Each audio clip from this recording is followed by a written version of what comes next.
একজন বেনামাজি ব্যক্তির কবরে ১৯ জন আযাবের ফেরেশতা নিযুক্ত করা হবে।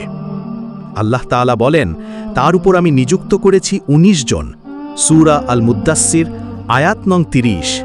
সেই ফেরেশতাগণ হবে বয়রা ও অন্ধ। তারা জাহান্নামীদের চিৎকার শুনবে না ও জাহান্নামীদের কষ্ট দেখতে পাবে না, যার ফলে তাদের মনে মায়া বা দয়া জাগবে না, বরং আরও কঠিন শাস্তি দেবে। তাদের হাতে থাকবে একটি বিশাল হাতুড়ি, যা দিয়ে তারা মৃত ব্যক্তির মাথায় আঘাত করবে, যার ফলে মাথা চূর্ণ বিচূর্ণ হয়ে যাবে, কিন্তু তবুও তাদের মৃত্যু হবে না।